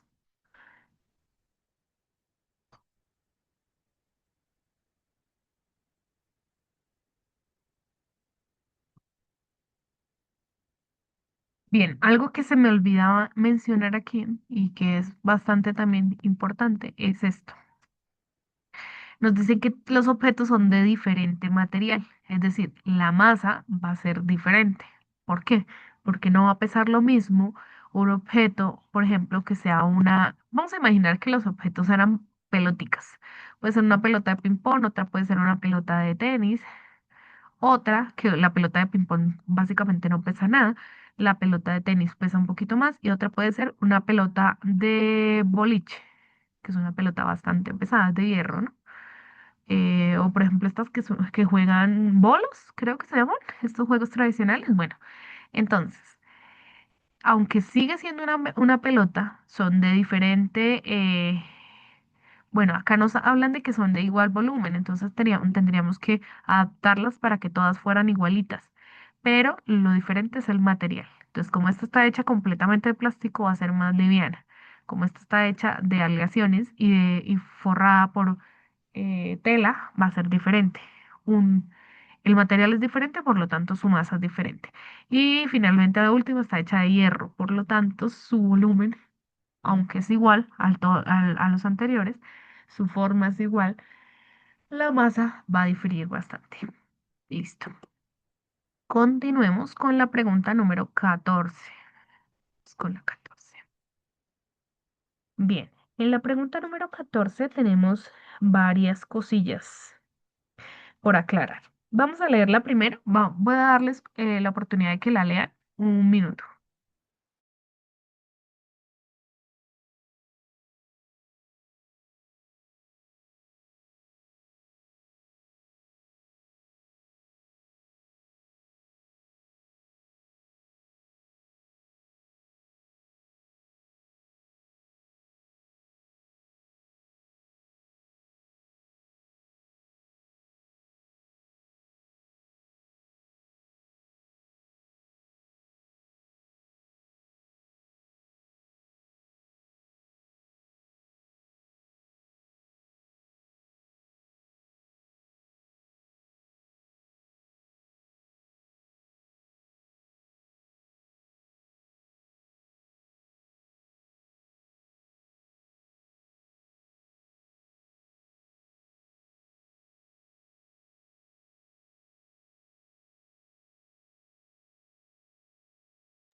Bien, ¿cómo les fue en la lectura? Entonces, inicialmente yo identifico varias cosas. La primera, nos dice, un bus se mueve con una velocidad constante. Entonces, primero, el bus tiene movimiento, es decir, no está parcada, no está parqueada, tiene velocidad. Su velocidad es constante. ¿Qué significa que sea constante? Generalmente en los libros lo encontramos así en los ejercicios. Que esté constante significa que mantiene una velocidad estable, en equilibrio. Y nos dice que en la dirección que se muestra en la figura, es decir, se está moviendo hacia la derecha. Miren, miren acá eh, la dirección del vector. Muy bien. Ahora, ¿qué más nos dice el ejercicio? Nos dice, mientras tanto, llueve y las gotas de lluvia, mire, está lloviendo. Mucho ojo con la dirección de las gotas de lluvia. Caen a una velocidad constante también. Es decir, que está lloviendo constantemente, homogéneamente. Que no es que en una parte llueve con brisa y en otra llueve diferente. No, en este caso está lloviendo homogéneamente. Bien, vamos a mirar qué más nos dice. Si nos detenemos un momento a analizar la imagen, vamos a observar que el bus va en movimiento, las personas que están fuera del bus pueden estar en la parada del bus con la sombrilla y están viendo caer la lluvia de la misma manera que cae en la zona donde están ellos quietos, está cayendo en el bus, sobre el bus. Dice, ahora nos preguntan, si las personas fuera del bus ven que la lluvia cae de manera vertical, o sea, está haciendo este movimiento, está cayendo verticalmente o como columnarmente, ¿cuál de los siguientes diagramas de vectores representa mejor la velocidad de las gotas de lluvia para las personas que viajan en el bus? Mucho ojo, las personas que están dentro del bus, o sea, aquí. Bien, ahora vamos a recordar un momentico cuando nosotros viajamos. Cuando nosotros estamos dentro de un vehículo, cualquier vehículo que esté en movimiento, nosotros dentro del vehículo estamos estáticos. El que se está moviendo es el vehículo. Nos está llevando hacia una dirección. Cuando este vehículo se mueve o se inclina, nosotros, por estar dentro del vehículo, nos estamos inclinando hacia derecha o izquierda, dependiendo de las curvas que esté en ese momento presentando pues el camino o incluso los obstáculos. Si hay baches, o huecos, el vehículo va a pasar sobre los huecos y nosotros, por ir dentro del bus o del vehículo, vamos a sentir ese movimiento que nos está generando el medio. ¿Listo? Entonces, las personas al otro lado están quietas y están viendo caer la lluvia verticalmente hacia el suelo, desde el cielo hasta el suelo. ¿Listo? Y esto significa que el vector inicialmente de la velocidad va a tener, de la lluvia, va a caer hacia abajo. Entonces, si miramos las opciones de respuesta, todos los vectores van hacia abajo. ¿Listo? Entonces, en la A, en la B, en la C y en la D. Todos están yendo hacia abajo. Por otro lado, nos dan dos ejes, perdón, el eje X y el eje Y. En el eje X nos está mostrando la velocidad del bus y en el eje Y nos está mostrando la velocidad de la lluvia vista fuera del bus en todas las opciones. Por lo tanto, hasta el momento no podemos descartar ninguna. Todas van hacia abajo y todas nos están mostrando la velocidad del bus respecto a la velocidad de la lluvia. Bien, bien. Ahora, ¿qué pasa con el movimiento del bus?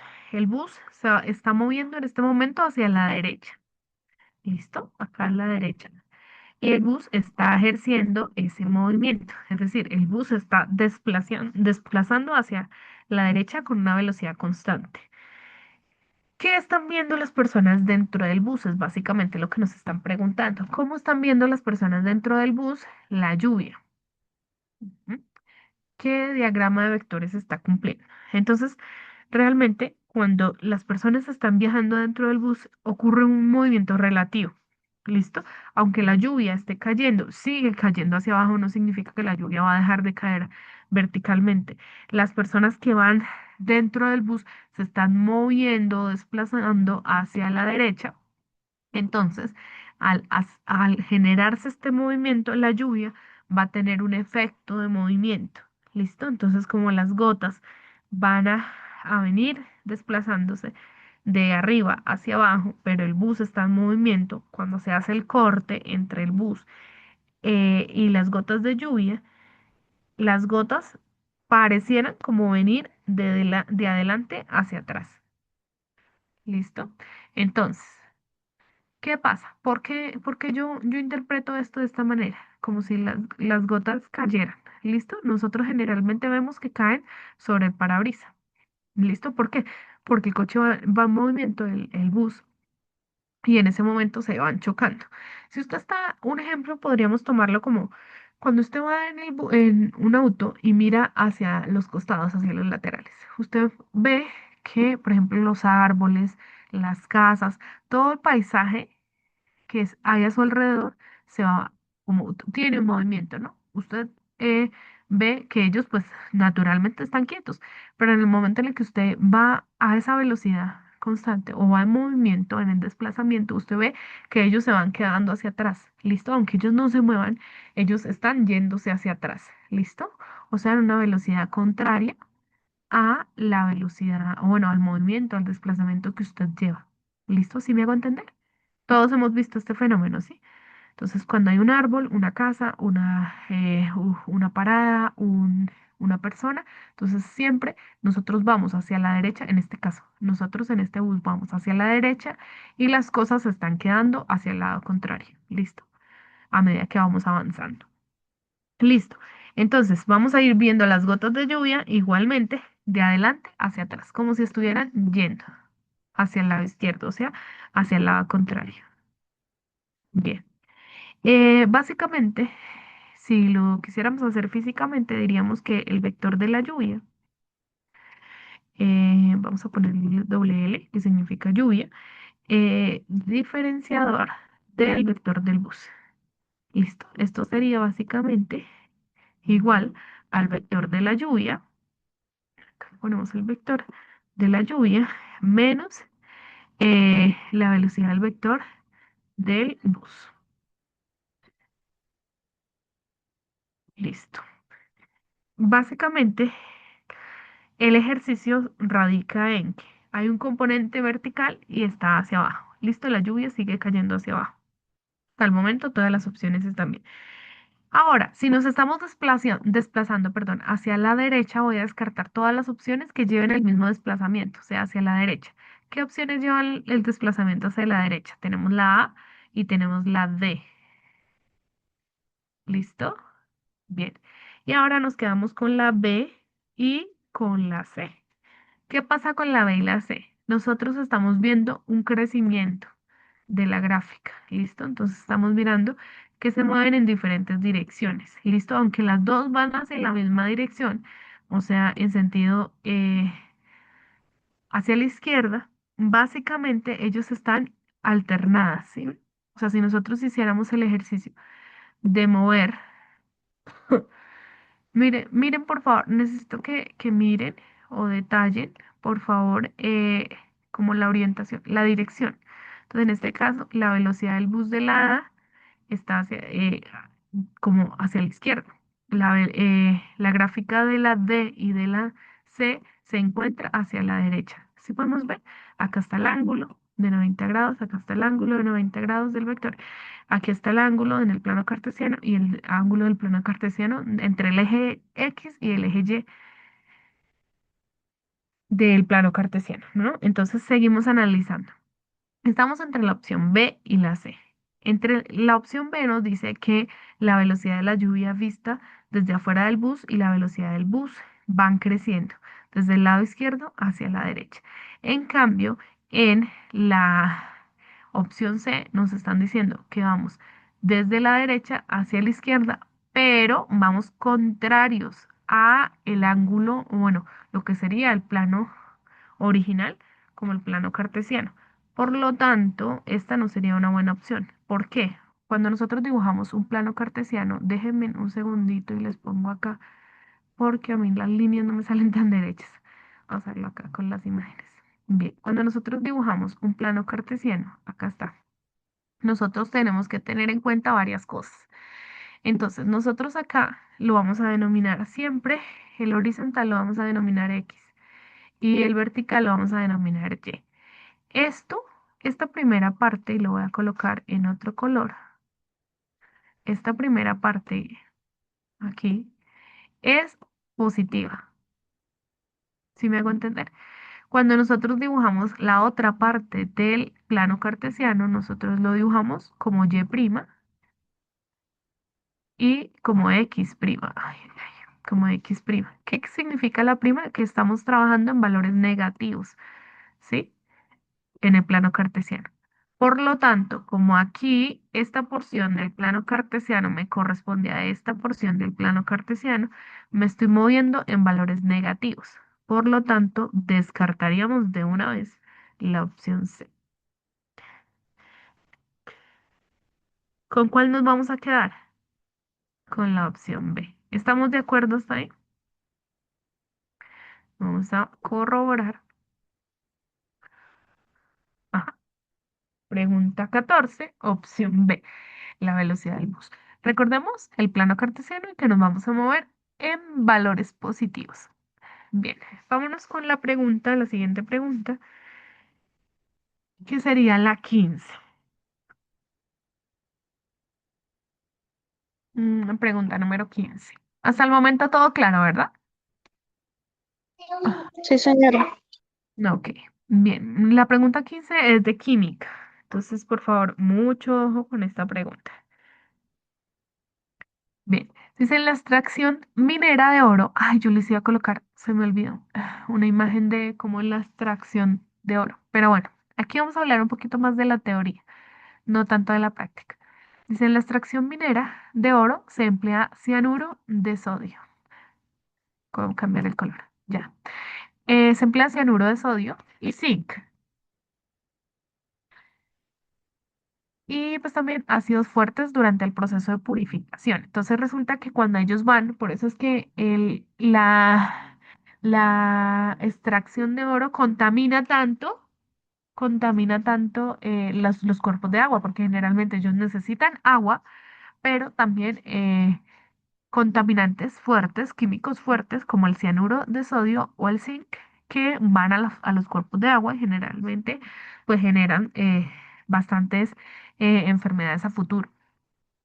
Dice, los ácidos fuertes que pueden emplearse son el ácido sulfúrico de una concentración volumen-volumen, ya les explico qué es eso, volumen del 78%. Mira, este es un dato que nos están dando, o ácido nítrico, que también se emplea, pero acá pues no nos están dando la concentración. Nos dice solamente que contenga 112 mililitros de ácido por cada 200 mililitros de solución.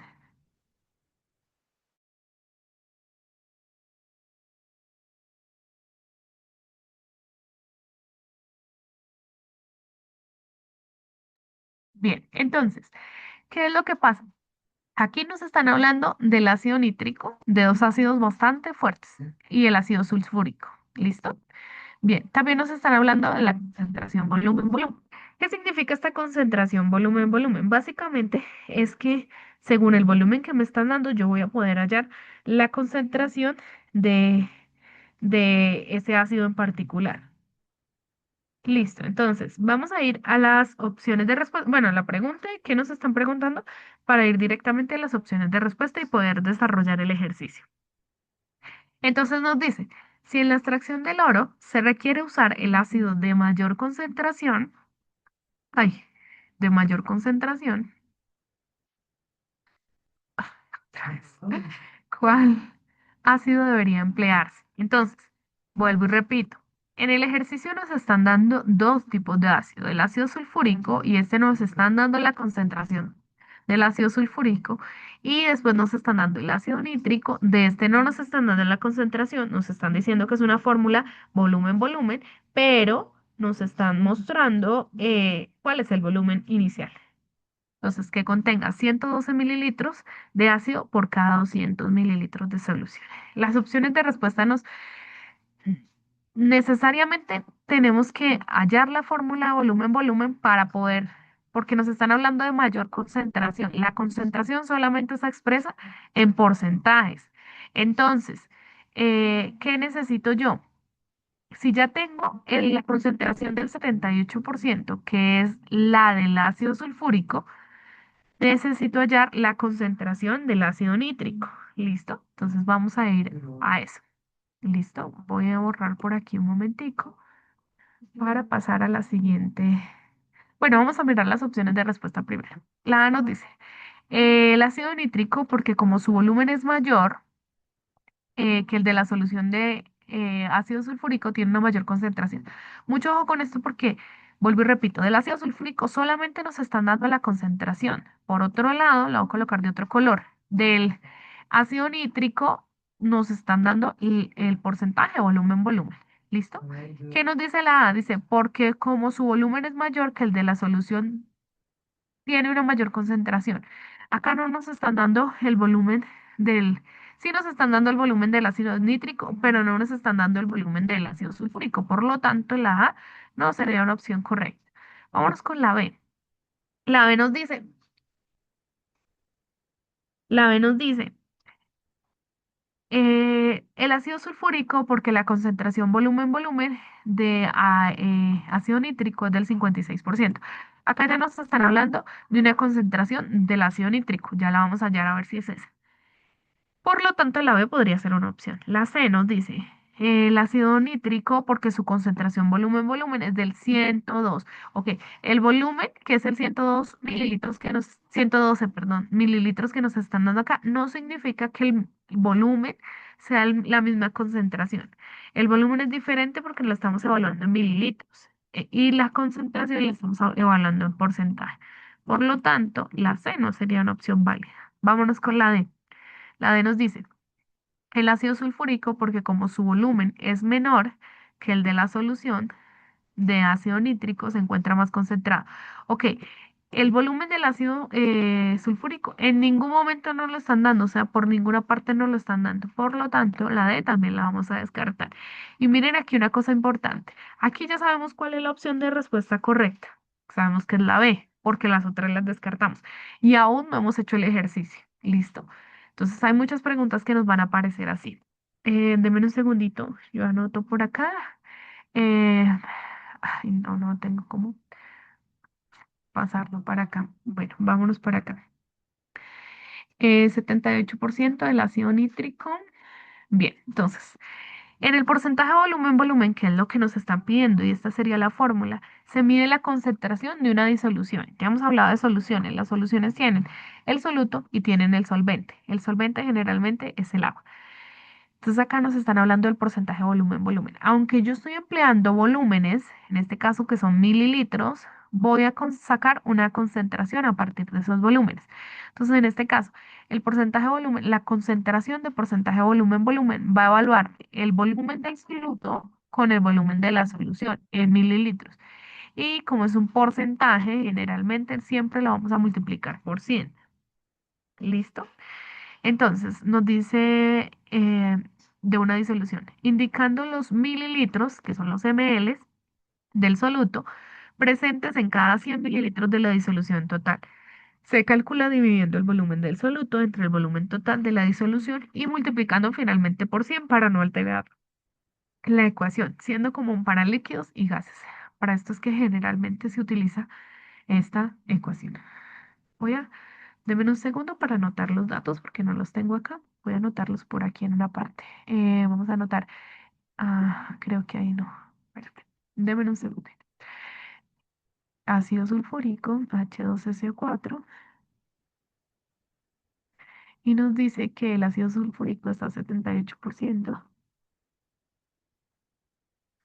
Y después nos hablan del ácido nítrico, 3.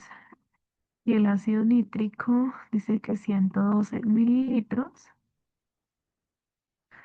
de ácido por cada litro de solución. Entonces, ¿qué significa que sean 112 mililitros de ácido? Es decir, el soluto, el ácido es el soluto. Y la disolución son 200 mililitros, o sea, sobre 200 mililitros se va a concentrar esa disolución. ¿Solución o de disolución? Ahora sí, voy a pasar a la siguiente para poderlo hacer. ¿Listo? Nos hablan del porcentaje volumen-volumen. Entonces partimos de la fórmula. Básicamente, para entender la fórmula necesitamos saber que nos están dando los dos tipos de volúmenes bueno, una solución, partamos desde ahí. Una solución se compone del soluto y del solvente. En este caso, y del solvente. Listo. En este caso, nos están dando el soluto y la solución. Entonces, básicamente nosotros lo único que tenemos que hacer es reemplazar en la fórmula. Entonces, nosotros vamos a colocar que el porcentaje volumen va a ser igual a la división entre el volumen del soluto. El volumen del soluto en este caso sería 112. Básicamente es el número menor entre el número mayor. Mililitros del soluto, en este caso del ácido nítrico, dividido entre los 200 mililitros totales de la solución. Y lo vamos a multiplicar por 100 para poder sacar efectivamente el porcentaje. Sabemos que como mililitros se está multiplicando y dividiendo al mismo tiempo, va a quedar en factor de porcentaje. ¿Listo? O sea, se van a cancelar o se van a discriminar los valores de mililitros. Por lo tanto, bueno, usted lo puede operar o lo puede hacer en una calculadora. El día del ICFES usted no va a tener eh, calculadora, no le va a entrar calculadora. Entonces, por lo tanto, tiene que dividir 112 entre 200 mililitros. Esto le va a dar un número decimal. ¿Por qué? Porque está dividiendo un número más pequeño entre un número más grande. Por lo tanto, el porcentaje volumen nos va a dar igual a 0,56.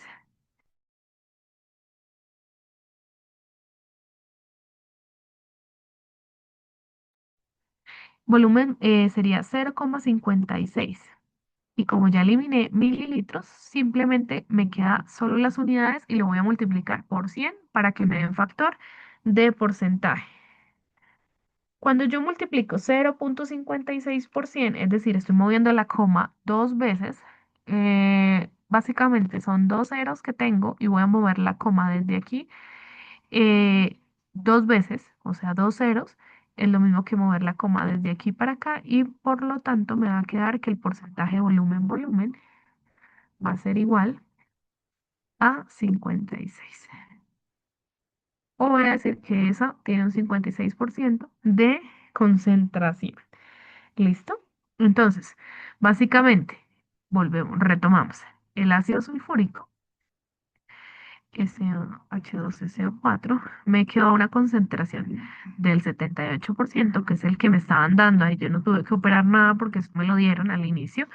Y el ácido nítrico va a tener una concentración de esta que hallé, 56%. Bien, si yo les pregunto cuál de las dos está más concentrada, mayor concentrada, ustedes van a decir lógicamente que que tiene mayor porcentaje, va a tener mayor concentración. Entonces vámonos ahora sí, sabiendo esto, a las opciones de respuesta. Entonces devolvamos. Ay, no me quiero pasar, ya. Habíamos descartado la A, recuerdo, habíamos descartado la D. ¿Por qué habíamos descartado la A? Porque acá nos hablaban del volumen y acá también nos hablaban del volumen, que el volumen era mayor y acá que el volumen era menor. Lógicamente solo nos están dando el volumen del ácido nítrico, por lo tanto no lo puedo comparar con el volumen de algo que no nos están dando. Nos quedamos con la B y con la C. En la C nos decían porque su concentración volumen es del 112%.